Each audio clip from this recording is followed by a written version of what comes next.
Well, NASA scientists are in damage control mode. They have admitted to making mistakes with their climate change data, and the person who caught the mistake was a Canadian civilian. CTV's John Rao explains. That the planet is heating up seems hardly up for debate.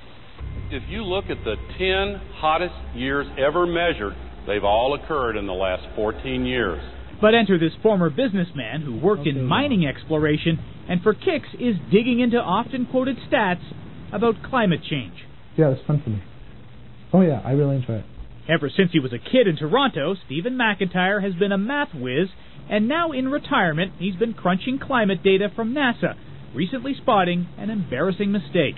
NASA admitted their error. They moved very quickly to change their data. It turns out NASA had wrongly pegged 1998 as America's hottest year on record. It was in fact 1934. After poring over numbers from more than 1,200 weather stations, McIntyre noticed the problem and posted it on his blog.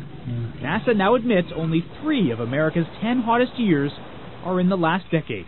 It does raise questions as to why temperatures in the 30s in the U.S. are relatively as warm as they are now to the present.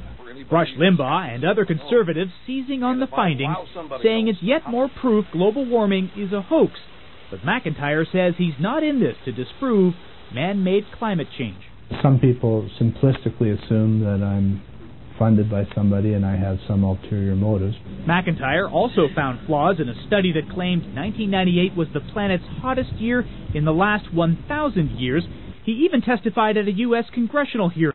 Still, McIntyre, who's no scientist, only wants to see more scrutiny of the data scientists are using, saying it's too important an issue to get it wrong. John Rao, CTV News, Toronto.